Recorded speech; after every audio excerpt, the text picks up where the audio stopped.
des gros objets qui peuvent tomber, nous détruire, Armageddon et tout le machin. Je trouve ça génial parce que ça alimente aussi le rêve, la peur, Hollywood.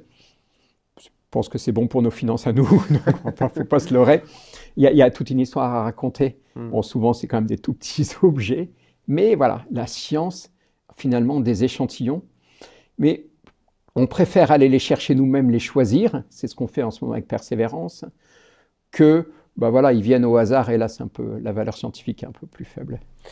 Est-ce que le fait que, du coup, ces étoiles filantes traversent l'atmosphère, du coup, à des températures très élevées, est-ce que, quelque part, ça les altère pas? Oui, ça les altère. Alors, les étoiles filantes, elles sont toutes petites, elles brûlent, il n'en reste rien. Oui. Quand elles sont plus grosses, elles vont toucher le sol. Et d'ailleurs, c'est comme ça qu'on les reconnaît. Il y a une sorte de croûte. Alors, je ne suis pas du tout spécialiste, vous en trouverez, mais il faut vous adresser à des gens extraordinaires. Et puis, j'aime beaucoup parce que c'est des collections de musées. Souvent, les gens disent, ça sert à quoi les musées? Je dis, bon, ça sert à faire de la médiation, et ça, c'est votre partie aussi. Mais ça sert pour nous, c'est des vraies collections dans lesquelles on va. On va chercher, nous, des cailloux, parce qu'on les a bien caractérisés dans les musées en permanence. D'ailleurs, dans nos équipes, les équipes de Martiens, il y a des personnels des musées, le Muséum d'histoire naturelle de Paris, ça peut être dans une autre collection. On dit, tiens, j'ai besoin de telle composition. Il me dit, je me souviens que telle expédition en Amérique du Sud, au 19e siècle, a rapporté telle roche. Et c'est un peu comme une bibliothèque, un musée pour nous.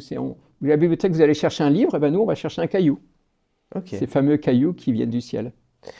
Tout à l'heure, on a dit que le mieux, c'était de pouvoir choisir nous-mêmes les objets et aller dessus. Donc, à part la Lune, sur laquelle on a pu ramener des échantillons, est-ce qu'il y a d'autres astres, voire même des météorites, des astéroïdes, auxquels on aurait pu ramener des échantillons? C'est sa discipline. Alors, les Japonais en ont fait une spécialité. Ils ont fait une mission qui s'appelait Hayabusa 1, mais qui n'a pas bien marché. Leur véhicule, il était allé à la surface, il avait rebondi, mais il n'avait pratiquement rien attrapé, parce que le système n'avait pas marché. Il était revenu sur Terre, et quand ils ont ouvert la boîte, elle était vide.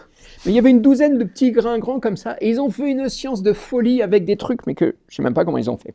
Ils ont relancé une deuxième mission qui s'appelait Hayabusa 2, Ryugu. Ils sont posés, ils ont pris de la matière, ils l'ont ramené, tout le monde l'étudie en ce moment.